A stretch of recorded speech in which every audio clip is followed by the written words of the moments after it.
चलो भाई बिस्मिल्लाह करते हैं आज की क्लास की। हमारे पास देखें, लास्ट पेपर में एक क्वेश्चन रह गया था, वो क्वेश्चन करते हैं। उसके बाद जो है फिर हम लोग नेक्स्ट पेपर स्टार्ट करते हैं अपना। इस क्वेश्चन में कह रहा है, figure 6.1 shows the structure of boron nitride and hydrazine. Boron nitride has a structure similar to diamond. अब बोरॉन नाइट्राइड का स्ट्रक्चर इसने जाइंट कोवलेंट स्ट्रक्चर गिवन है। Hydrogen is a simple molecular structure. Explain why boron nitride has a high melting point. Use information in figure 6.1. If it has a high melting point, it is due to the giant covalent structure. तो इसकी जो हमने reasoning पढ़ी थी वो reason आपको वैसे ही लिखना है। क्या था इसका reason? It has a giant structure, so a huge amount of energy is required to break many strong covalent bonds. It's a giant covalent structure.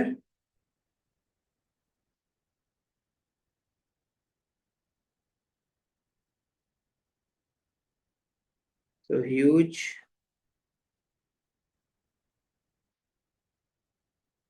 amount of energy is required to break many strong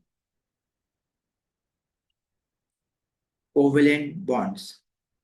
Yes, alternatively, you can also write it in the form of force of attraction. You can use the word force of attraction. Explain why hydrazine is a poor electrical conductor. Hydrazine is a simple molecular structure. It does not have any free electrons. That's why it is a poor conductor of electricity. No free electrons. Free ki jagah you can also write mobile electrons. Simple covalent molecules, they do not conduct electricity because they do not have free electrons. In aqueous state, if anything is not conducting electricity, it means it must not be giving free ions. Complete figure 6.2 to show the dot and cross diagram for the electronic configuration of hydrazine. Now, if you see the structure of hydrazine, two nitrogen atoms has one single covalent bond between them. So each, in order to make one covalent bond, two electrons are involved in bonding. So each nitrogen atom will be sharing one electron to make a bond. Nitrogen has 5 valence electrons, out of which 3 electrons are shared in bonding, because nitrogen is from group 5. And you have to recall this, that all group 4 elements, they make 4 covalent bonds by sharing 4 electrons. All group 5 elements, they make 3 covalent bonds by sharing 3 electrons. All group 6 elements, they make 2 covalent bonds by sharing 2 electrons. And all group 7 elements, they make 1 covalent bond by sharing 1 electron. And hydrogen makes only 1 covalent bond by sharing 1 electron. So each nitrogen atom will share 3 electrons because nitrogen is from group 5. The remaining 2 electrons will be left as a lone pair. So you are supposed to show the lone pair of electrons as well. And in order to show the electrons of hydrogen, you can use cross, symbol of cross, to show the electrons of hydrogen. So you have to show these electrons in this overlapping region. Two nitrogen atoms, they are making a single covalent bond between them. And let's draw the electrons of nitrogen with a dot, because in the question they are not telling you कि nitrogen के electron dot से बनाना है या hydrogen के cross से. So it's up to you. If you want to make the nitrogen electron with a dot, वो भी सही है. But in case if any one of you make electrons of nitrogen with a cross and electrons of hydrogen with a dot, तो वो भी correct है. फिलहाल मैं ये वाली अभी यूज कर रहा हूँ, where I am making the electrons of nitrogen with a dot. So these two nitrogen electron will be sharing one electron each to make one single covalent bond between them, and they must be sharing electron with hydrogens as well. तो hydrogen भी अपना एक एक electron sharing पे लगाएगा. Mostly आप सब ये वाली डायग्राम करेक्ट बनाते हो. The only thing that you forget is to make the lone pair of electrons. Nitrogen के जो दो लोन, एक एक लोन पेयर आएगा, वो आप बनाना भूल जाते हैं, जिसकी वजह से आपको मार्क नहीं मिल रहा होता बस यहाँ पे. ठीक है, ये बेटा कल वाला ही पेपर है, कल वाला ही पेपर है हमारा. Giant lattice, giant molecular lattice कह सकते हो, जाइंट कोवलेंट लैटिस कह सकते हो, लेकिन स्ट्रक्चर कहते हैं यूजुअली जाइंट कोवलेंट को. लैटिस कह सकते हैं. Lattice is anything that has a regular arrangement, लेकिन जाइंट का वर्ड जरूर होना चाहिए. ठीक है, ये पेपर बस एक क्वेश्चन खत्म करके फिर हम नेक्स्ट पेपर पे चलते हैं. दोबारा क्या बॉन्डिंग एक्सप्लेन कर दूं? Bonding, nitrogen makes three covalent bond na, so nitrogen is making three covalent bond. Each nitrogen atom is making three covalent bond, one with other nitrogen atom and two with hydrogen atom. So total तो three covalent bond हो गए ना. अब triple covalent bond तो तब आता है ना जब सिर्फ दो नाइट्रोजन के एटम्स होते हैं. तो नाइट्रोजन ने 3 कोवलेंट बॉन्ड्स बनाना है, जरूरी नहीं है कि वो आपस में तीनों बनाए। एक उसने नाइट्रोजन के साथ बनाया हुआ है, 2 हाइड्रोजन के साथ बनाया हुआ है, राइट। और पार्ट ए में ही was asking you why boron nitride has a giant covalent structure. Boron nitride is a giant को why boron nitride has a high melting point because it has a giant covalent structure. हमने जो खुद से giant covalent structures याद किए हुए हैं वो कौन कौन से हैं? वो हमारे पास जाइंट कोवेलेंट में एक डायमंड होता है, एक ग्रेफाइट होता है और एक सिलिका होता है। डायमंड, ग्रेफाइट और सिलिका। आप जो है वो सिलिकॉन को भी as a giant covalent structure याद रखेंगे। सिलिकॉन एलिमेंट जो कार्बन की तरह होता है ना, देखो डायमंड और ग्रेफाइट बना हुआ होता है आपका कार्बन का। Silica is your compound silicon dioxide. Silicon is again your element जो कि ग्रुप 4 का ही होता है, जस्ट लाइक कार्बन। अब इन्होंने बोरॉन नाइट्राइड तो मैंने आपको याद नहीं करवाया है, लेकिन इन्होंने आपको ये बता दिया है ना कि boron nitride has a structure similar to diamond. तो जो भी आप डायमंड के लिए प्रॉपर्टीज देखेंगे वही बोरॉन नाइट्राइड के लिए भी देखेंगे। अब ये बना हुआ भी शेप डायमंड या सिलिका की तरह है, जाइंट कोवेलेंट स्ट्रक्चर है, तो जो उसका एक ही, इन सब के लिए एक ही आंसर है, why they have high melting point, because they have giant covalent structure. तो huge amount of energy is required to break many strong covalent bonds. अब मैनी स्ट्रॉन्ग कोवेलेंट बॉन्ड्स की जगह आप many strong electrostatic forces of attraction भी लिख सकते हैं। ठीक है जी। नहीं नादिया, आप ये स्ट्रक्चर तो हाइड्रोजीन का आपको बेटा गिवन था ना। इन्होंने बॉन्डिंग तो आपको इस तरह से स्ट्रक्चर की फॉर्म में बताई हुई थी, तो बस इन्होंने नीचे जो है ना वो इसके शेल्स दिखा दिए हैं आपको। तो इसी बॉन्डिंग के हिसाब से आपने इसके इलेक्ट्रॉन्स बनाना है। आप अपनी मर्जी से दो नाइट्रोजन एटम के बीच में ट्रिपल कोवलेंट बॉन्ड नहीं शो कर सकते। अगर दोनों नाइट्रोजन एटम आपस में ट्रिपल कोवलेंट बॉन्ड बना लेंगे तो फिर ये हाइड्रोजन के साथ कौन बॉन्ड बनाएगा? बिल्कुल आयशा, आप लिख सकते हैं जैसे आप कह रहे हैं, वो भी सही है।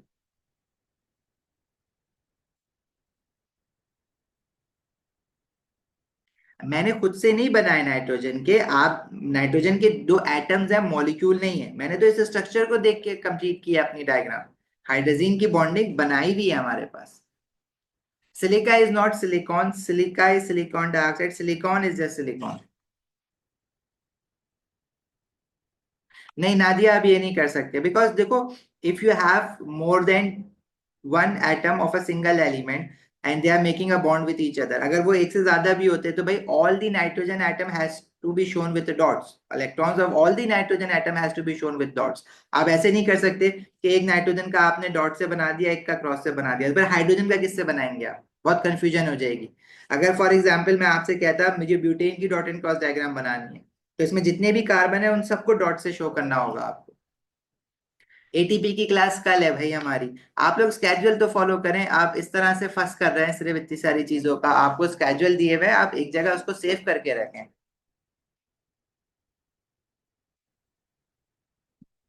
ब्रेक करोगे कोवलेंट बॉन्ड को तो मेल्ट होगा, प्रॉपर्टीज क्यों चेंज होंगी? Anyway, let's see option question D. The ionic equation for the reaction of nitride ion with water is shown. The oxidation number of hydrogen in ammonia is +1. Deduce the oxidation number of nitrogen in ammonia. देखिए, अब ammonia का जो molecule है इस पे overall charge कुछ नहीं लिखा हुआ, it means overall oxidation number is 0। Nitrogen का ऑक्सीडेशन नंबर आपको इसमें निकालना है, जिसको हम x ले लेंगे। We have only one nitrogen in the formula, तो 1 into x. Hydrogen, we have 3 hydrogen and the oxidation number of hydrogen is given, which is +1.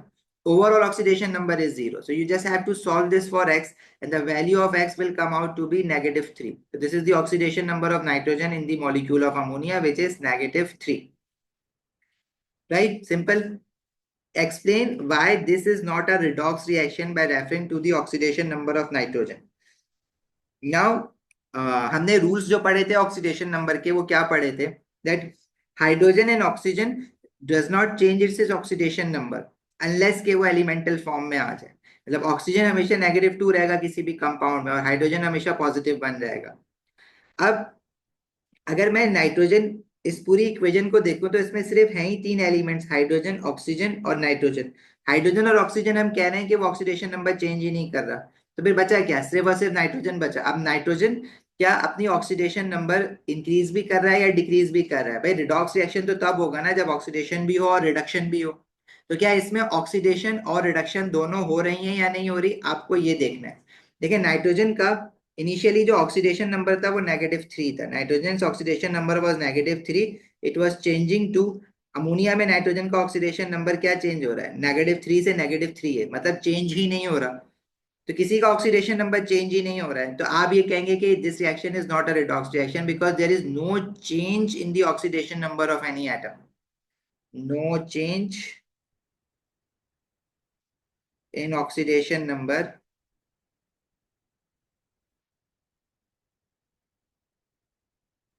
Of any element. अच्छा, रिडॉक्स रिएक्शन की मैंने आपको पहचान भी बताई हुई है। अगर इक्वेशन में कोई भी चीज एलिमेंटल फॉर्म में है तो वो रिडॉक्स रिएक्शन होता है। अब क्या इस पूरी इक्वेशन में क्या कोई भी स्पीशी आपके पास एलिमेंटल फॉर्म में है? नहीं है, तो ये रिडॉक्स रिएक्शन नहीं है। लेकिन एक्सप्लेनेशन में वो आपसे कह रहा है कि explain in by referring to the oxidation number. अगर आप ये लिख कर आ जाए, देखिए वो तो हमारा एक ट्रिक है ना, ये जानने के लिए कि रिएक्शन रिडॉक्स है या नहीं। इफ एनीथिंग ऑन लेफ्ट और right hand side of the equation is present in the elemental form, then that reaction is a redox reaction. ये तो मुझे देख के भी समझ आ रहा है रिएक्शन रिडॉक्स नहीं है, लेकिन आपको जो एक्सप्लेन करनी है ये बात, वो करनी है ऑक्सीडेशन नंबर को बता के। अब किसी भी एलिमेंट का इसमें ऑक्सीडेशन नंबर चेंज ही नहीं हो रहा भाई। ऑक्सीजन का हमेशा -2 रहता है, तो लेफ्ट हैंड साइड पे जितने ऑक्सीजन है, राइट साइड पे जितने ऑक्सीजन है, वो -2 रहेगा। हाइड्रोजन हमेशा +1 रहता है। तो सिर्फ एक ही एलिमेंट है जिसके ऊपर मैं रिलाई कर सकता हूँ कि शायद उसका ऑक्सीडेशन नंबर चेंज हो रहा होता है, उसका भी चेंज नहीं हो रहा। इट मीन्स का रिएक्शन रिडॉक्स रिएक्शन नहीं हुआ फिर। अब एलिमेंटल फॉर्म क्या होती है भाई? अगर किसी भी फॉर्मूला में सिर्फ एक ही एलिमेंट लिखा हुआ है ना, जैसे नाइट्रोजन होता है in the form of N2, या फिर अगर कोई एलिमेंटल फॉर्म लेट से कॉपर होती Cu, मतलब एक ही एलिमेंट अकेला लिखा हुआ हो और उस पर ओवरऑल ऑक्सीडेशन नंबर 0 हो, तो ऐसी चीज को हम कहते हैं एलिमेंटल फॉर्म। अगर किसी भी रिएक्शन इक्वेशन में कोई भी चीज एलिमेंटल फॉर्म में लिखी है तो वो रिएक्शन हमेशा रिडॉक्स होता है, ये कंफर्म है। ठीक है भाई, इसके लिए आपने ये पार्ट जो है वो रिडॉक्स रिएक्शन से आया, फाइंडिंग द ऑक्सीडेशन नंबर। अब अगर आप नाइट्रोजन का ये पूछ रहे हैं कि हम ऑक्सीडेशन नंबर डायरेक्टली -3 लिख देते, सॉल्व नहीं करके दिखाते, तो हाँ बिल्कुल सही है, 1 मार्क के लिए आप कर सकते हैं। क्लियर है? आगे बढ़े। पार्ट डी में बेटा क्या समझ नहीं आ रहा? रिडॉक्स रिएक्शन के बारे में आपको ये पता होना चाहिए, redox reaction is a reaction where both oxidation and reduction takes place. अब किसी भी रिएक्शन में अगर ऑक्सीडेशन और रिडक्शन हो रही होगी, तो उस इक्वेशन की जो फर्स्ट इंडिकेशन है वो ये है कि आपके पास अगर कोई भी चीज एलिमेंटल फॉर्म में गिवन है तो वो रिएक्शन रिडॉक्स रिएक्शन होता है। अब इस पूरी इक्वेशन में कोई भी चीज एलिमेंटल फॉर्म में गिवन नहीं है। What is an elemental form? in a formula when you have only one type of element written, one type of element written means कि अगर O2 लिखा हुआ होता सिर्फ, या अगर आपके पास सिर्फ N2 लिखा होता, या आपके पास सिर्फ Cu लिखा हुआ होता, तो ये एलिमेंटल फॉर्म है। H2O लिखा हुआ है तो ये कंपाउंड है, it is not an elemental form because it has more than one different element. अब आप कहेंगे कि यहाँ पे नाइट्रोजन तो लिखा हुआ है अकेला, लेकिन एलिमेंटल फॉर्म होने के लिए सिंगल, मतलब एक ही तरह का एलिमेंट हो, चाहे वो एक से ज्यादा हो, मतलब N2 भी हो सकता है, वो N भी हो सकता है, लेकिन एलिमेंटल फॉर्म होने के लिए उस पे ऑक्सीडेशन नंबर का 0 होना भी जरूरी होता है।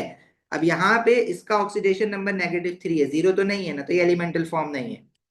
लेकिन ये चीज आपको समझानी थी by referring to the oxidation number of nitrogen. अब नाइट्रोजन का oxidation number left hand side पे -3 है, राइट साइड पे अमोनिया में जब आपने नाइट्रोजन का ऑक्सीडेशन नंबर निकाला तो वो भी -3 आ रहा था। If there is no change in the oxidation number, it means there is that is not a redox reaction. ना तो वो ऑक्सीडाइज्ड हुआ ना रिड्यूस्ड हुआ। जब ऑक्सीडेशन और रिडक्शन ही नहीं हुई तो वो रिएक्शन रिडॉक्स हो ही नहीं सकता। नहीं उस्मान, आप ये लिखेंगे बेटा, स्पेसिफिकली बोला हुआ ऑक्सीडेशन नंबर की बात करो तो आप इसकी बात करेंगे no change in oxidation number, वरना आप इंस्ट्रक्शंस फॉलो नहीं कर रहे। बेशक वो सही है, लेकिन इस क्वेश्चन के हिसाब से वो सही नहीं होगा। अच्छा भाई, पार्ट ई में मैं आपको ये लास्ट टाइम भी कर रहे थे, ये पार्ट ई की वजह से हमने ये दोबारा क्वेश्चन खोला है पेपर हमारा। इस में जब भी देखो लिमिटिंग और एक्सिस का आपके पास क्वेश्चन आए ना, और ये आएगा, हाई चांसेस हैं कि ये हर पेपर में आ रहा है, आने के बाद अगले पेपर में दोबारा आ रहा है, तो कैसे आप डिसाइड करेंगे कि कौन सा रिएक्टेंट लिमिटिंग है कौन सा एक्सेस है? उसके कुछ सिंपल से स्टेप्स हैं, अगर आपको ये बात समझ आ जाए लिमिटिंग एक्सेस का, ठीक है, नहीं आए तो आप ये स्टेप्स फॉलो कर लें। वो स्टेप्स क्या हैं कि आपके पास जो जो रिएक्टेंट्स है ना, एक यहाँ पे बोरॉन ऑक्साइड दिया हुआ है और एक मैग्नीशियम दिया हुआ है, इन दोनों के फॉर्मूला लिखो इस तरह से जो इक्वेशन में गिवन है, और इनके ना मोल्स के साथ लिखो। बोरॉन ऑक्साइड जो है वो 1 मोल दिया हुआ है और मैग्नीशियम जो है वो 3 मोल दिया हुआ है। Right this formula with their moles like this. अब क्वेश्चन में आप ये देखें कि इनके क्या क्या चीजें आपको गिवन है, मतलब इनके मासेस गिवन है। बोरॉन ऑक्साइड का मास गिवन है तो उसके नीचे आप उसका मास लिख दें। मैग्नीशियम का क्या गिवन है, मैग्नीशियम का भी मास गिवन है तो आप उसके नीचे उसका मास लिख दें। अगर मोल्स गिवन होते तो आप मोल्स लिख देते, अगर आप ये गैसेस होती वॉल्यूम्स गिवन होते तो वॉल्यूम लिख देते, अगर ये लिक्विड होते और इनकी कंसेंट्रेशन और वॉल्यूम गिवन होता तो आप उसको मोल्स में कन्वर्ट करके लिख देते। अच्छा, नेक्स्ट स्टेप आपने क्या करना होता है, अब जो भी टाइप ऑफ क्वांटिटी गिवन है उसमें आप सेकंड स्टेप क्या करेंगे, उस टाइप ऑफ क्वांटिटी को कन्वर्ट करेंगे इनटू मोल्स। बोरॉन ऑक्साइड का मास गिवन है तो how can you convert mass into moles, आप फॉर्मूला यूज करें मोल्स का मास ओवर एम आर। ठीक है, we convert any type of quantity given into moles. पहले आप बोरॉन ऑक्साइड का एमआर निकालेंगे। एमआर कैसे निकालोगे, you have to see the atomic masses. Boron का एटॉमिक मास है 11, ठीक है, और ऑक्सीजन का है 16, तो इसका जब हम एमआर निकालेंगे तो वो आ जाएगा 2 × 11 + 3 × 16। इसी तरह मैग्नीशियम एलिमेंट है, एटम है, इसका एटॉमिक मास से डिवाइड करेंगे जो कि प्रोडक्ट टेबल में 24 गिवन है, तो ये इनके मोल्स बन जाएंगे। और जब आप इसके मोल्स निकालोगे तो बोरॉन ऑक्साइड के जो मोल्स आ रहे हैं वो आ रहे हैं 0.114 मोल्स, 0.114 मोल। और मैग्नीशियम के जो मोल्स आ रहे हैं वो बन रहे हैं आपके पास 7.2 है, yes sorry this is not 7, this is 7.2 ग्राम। अच्छा, मैग्नीशियम के जो मोल्स बन रहे हैं आपके पास वो बन रहे हैं 0.3 मोल्स। अच्छा, नेक्स्ट स्टेप आपका इसमें क्या है, नेक्स्ट स्टेप ये होता है जो थर्ड स्टेप है, जब आप इनके मोल्स निकाल लेना तो divide these moles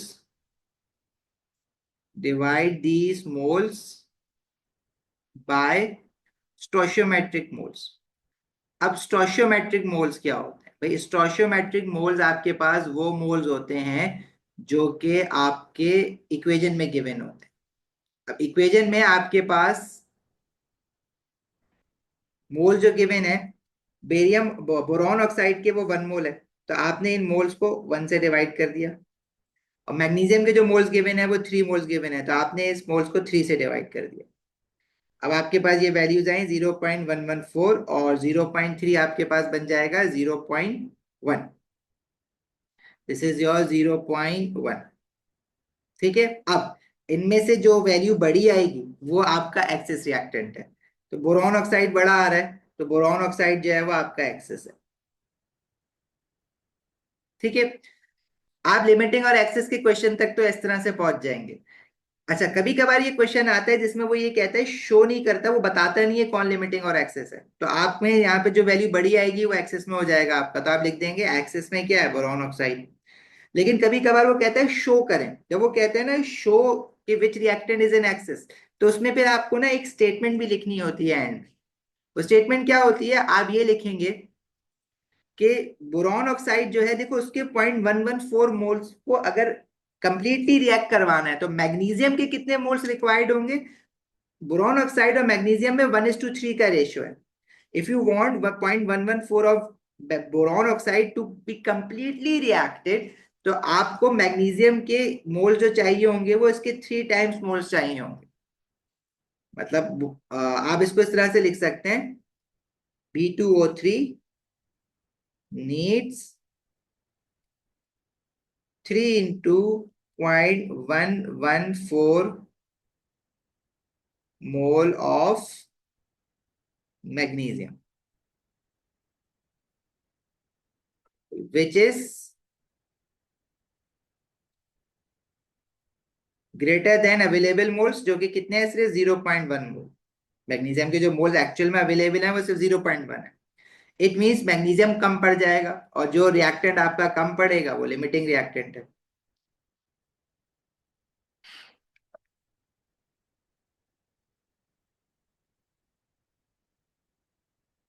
got it.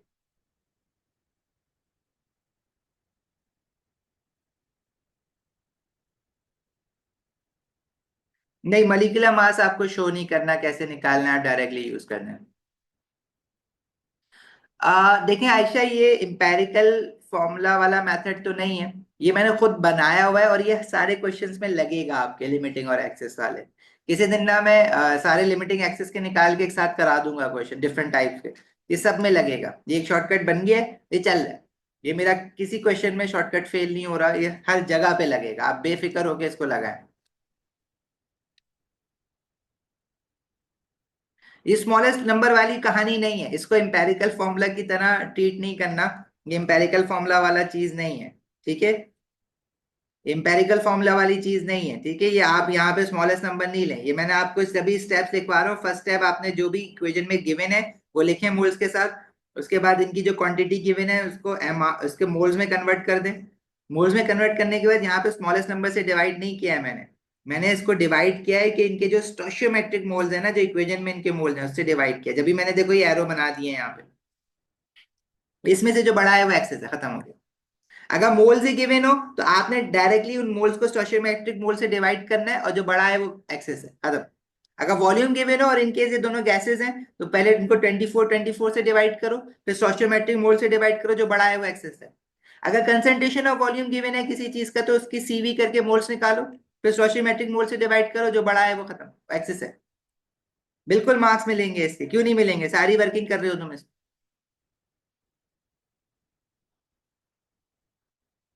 चलो, अच्छा क्वेश्चन नंबर 7 भी हम देख लेते हैं। ये क्वेश्चन नंबर 7 ऐसा ही, चलो जल्दी से कर लेते हैं, ये आसान है। Esters are represented by the formula CnH2nO2, state the name given to the formula such as CnH2nO2। तो ये जो हमारे पास चीज लिखी हुई है ये कहलाते हैं जनरल फॉर्मूला, ठीक है। एस्टर का जनरल फॉर्मूला दिया हुआ है, हम ऐसे याद नहीं करते, जरूरत नहीं होती है याद करने की इसको। Reduce the value of N in the ester propyl ethanoate. अब प्रोपाइल इथेनोएट में टोटल नंबर ऑफ कार्बन जितने होंगे वही वैल्यू ऑफ एन भी होगी, नंबर ऑफ कार्बन एटम्स को शो कर रहा है ना वो। तो प्रोपाइल में कितने कार्बन होंगे, प्रोपाइल कम्स फ्रॉम प्रोपानॉल। एस्टर का जो नाम बनता है उसमें वाइल अल्कोहल से आता है और ओएट जो है वो एसिड से आता है। तो propyl means 3 carbon atom alcohol और ethanoate means 2 carbon atom carboxylic acid. तो टोटल कार्बन बनेंगे 5, तो एन की जगह पे वैल्यू होनी चाहिए 5। The ester ethyl butanoate is produced by reacting ethanol with butanoic acid. Draw the displayed formula of ethyl butanoate. तो आप पहले ब्यूटेनोइक एसिड का फॉर्मूला बनाएं। ब्यूटेनोइक एसिड का फॉर्मूला आप कार्बोक्सिलिक एसिड के जनरल फॉर्मूला से बना लें। और इथाइल कम्स फ्रॉम इथेनॉल, तो इथेनॉल का फॉर्मूला आप अल्कोहल के जनरल फॉर्मूला से बना लें। अल्कोहल का जनरल फॉर्मूला भी याद होना चाहिए आपको, कार्बोक्सिलिक एसिड का भी जनरल फॉर्मूला आपको याद होना चाहिए।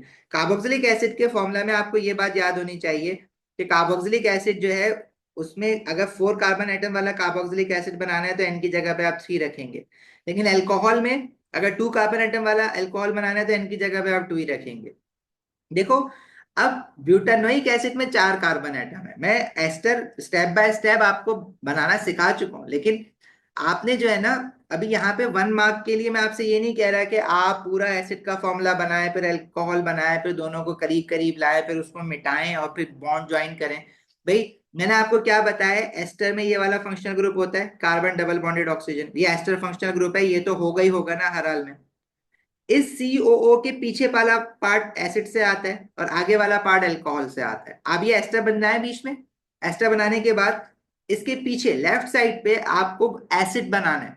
मतलब कौन सा एसिड है, ब्यूटानोइक एसिड। इसमें टोटल कार्बन कितने हैं, 4 कार्बन एटम है। एक कार्बन आप ऑलरेडी बना चुके हैं ब्यूटानोइक एसिड का, जो एस्टर वाले बॉन्ड बनाने के लिए यूज हो गया। बाकी और कितने कार्बन एटम होंगे पीछे, 3 मोर कार्बन एटम्स हो गया।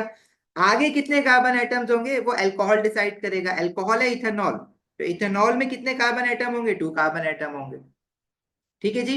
अब आपके पास बस आपने हाइड्रोजन एटम्स अटैच करने हैं और एस्टर का फॉर्मूला हो जाएगा। डिस्प्लेड फॉर्मूला बनाना है ना, मतलब you have to show all the bonds. आपने each and every bond has to be shown between each and every atom. This is your structure of displayed formula of ethyl butanol, ठीक है। This part is coming from the acid and this part is coming from the alcohol which is ethanol, ठीक है जी। शुरैम बेटा yearly paper है, book में नहीं है ये। फिर part C is saying shows the simplified structure of two molecules that combine to form a polyester, ठीक है। you have a diol and you have a dicarboxylic acid. Complete the diagram in 7.2 to show the structure of two repeat units of this show the two repeat units of this polyester, show all the atoms and all the bonds in these linkages. अच्छा जी, ester linkage बनेगी, carboxylic acid और alcohol है। जो white वाला box है ये alcohol का है और ब्लैक वाला बॉक्स कार्बोक्सिलिक एसिड का है। तो आपने क्या करना है इसमें, देखें, आप सिंपल जो ब्लैक वाले बॉक्सेस हैं, जो शेडेड बॉक्सेस हैं, उनके दोनों साइड पे कार्बोक्सिलिक लगा हुआ है, तो आप कार्बोक्सिलिक का ऐसे कार्बन बना दें। बीच में एस्टर लिंकेज बनेगी ना, तो हम क्या करते हैं, कार्बोक्सिलिक का अगर हाइड्रोजन निकाल रहे होते हैं या कार्बोक्सिलिक का अगर OH निकाल रहे होते हैं तो अल्कोहल का हाइड्रोजन निकालते हैं। और जो व्हाइट वाले बॉक्सेस है वहां पे अल्कोहल है। मतलब अगर मैं ये बॉन्ड पूरे पूरे बनाऊं तो मुझे अल्टीमेटली इनको हटाना ही है ना। मतलब कार्बोक्सिलिक एसिड और अल्कोहल जब रिएक्ट होंगे तो वाटर मॉलिक्यूल एलिमिनेट होगा, और वाटर मॉलिक्यूल एलिमिनेट करेंगे तो 2 हाइड्रोजन और 1 ऑक्सीजन कम हो जाएगा। तो बीच में आपने इन बॉक्सेस के बीच में आपने एस्टर लिंकेज बनानी है। तो एस्टर लिंकेज बनाने के लिए you have to make it like this, COO, और फिर ये बॉक्स आ जाएगा।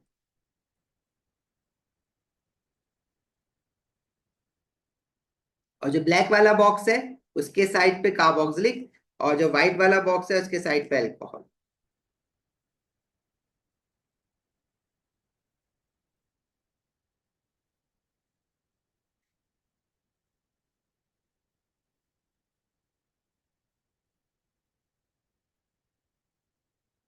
ठीक है भाई।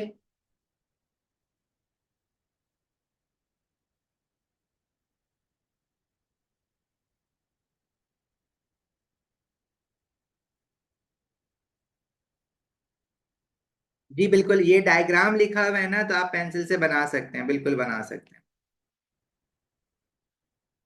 ये थोड़ी सी प्रैक्टिस कर लेना प्लीज, क्योंकि ये आपने अभी एंड में पढ़ा था पॉलीमराइजेशन के साथ, कंडेंसेशन पॉलीमराइजेशन के साथ।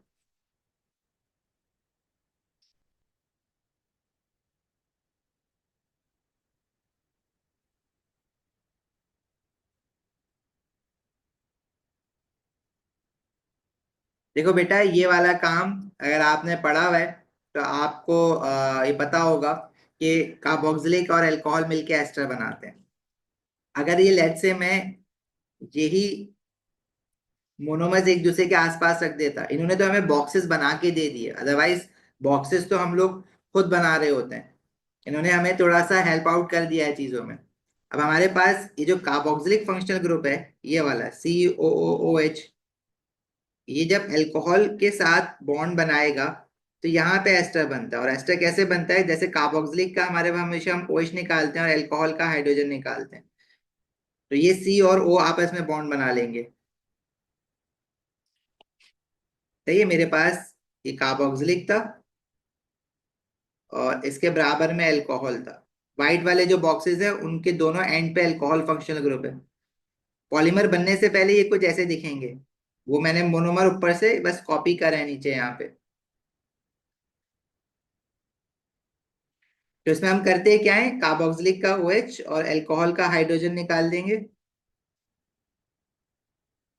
जहां जहां OH लगा हुआ है कार्बोक्सिलिक का वो निकाल देंगे, अल्कोहल का हाइड्रोजन निकाल देंगे। जब ये आप निकाल दोगे तो ये in the form of water निकल के बाहर आ जाएंगे, और फिर ये आपस में कार्बन और ऑक्सीजन बॉन्ड बना लेंगे, तो ये एस्टर बन जाएंगे। और लेफ्ट और राइट पे कंटिन्यूटी बॉन्ड्स। बिल्कुल, ये पॉलीएस्टर बन गया आपका। ठीक है भाई, आगे बढ़े। नेक्स्ट कह रहा है name the type of polymerisation in this reaction. तो ये कंडेंसेशन पॉलीमराइजेशन थी जिसमें वाटर मॉलिक्यूल एलिमिनेट हो रहा है।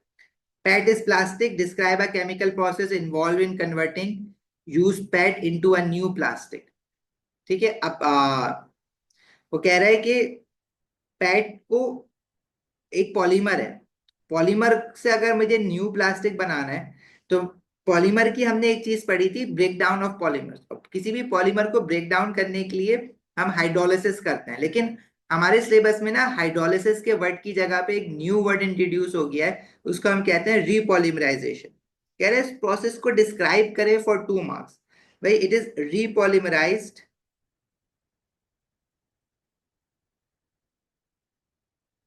repolymerize to form, to break down,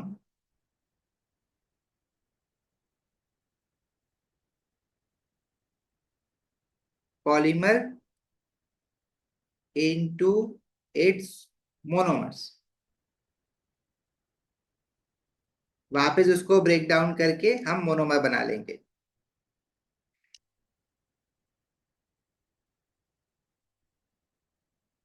अच्छा जी, रीपॉलीमराइजेशन सबके लिए है साकिब, आपके लिए भी है। सिलेबस सेम है आईजीओ लेवल का, कोई डिफरेंस नहीं है दोनों में।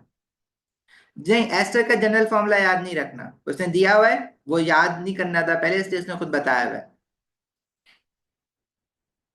अच्छा जी, ethanoic acid react with sodium carbonate, name the three products of this reaction. जब कोई कार्बोक्सिलिक एसिड मेटल कार्बोनेट के साथ रिएक्ट करेगा तो आपके पास प्रोडक्ट में सॉल्ट, वाटर और कार्बन डाइऑक्साइड बनेगा। नेम लिखना है, फॉर्मूला नहीं लिखना।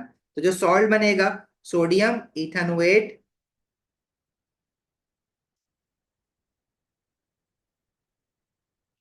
साथ में वाटर, वाटर का पूरा नाम लिखना, नेम लिखा हुआ है ना उसने, ये गलती नहीं करना, and carbon dioxide gas.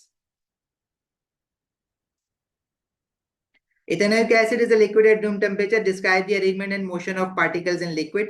Liquid में जो पार्टिकल्स होते हैं they are irregularly arranged, arrangement होती है इरेगुलर, आगे पीछे होते हैं, और आपका जो मोशन होता है दे स्लाइड ओवर ईच अदर।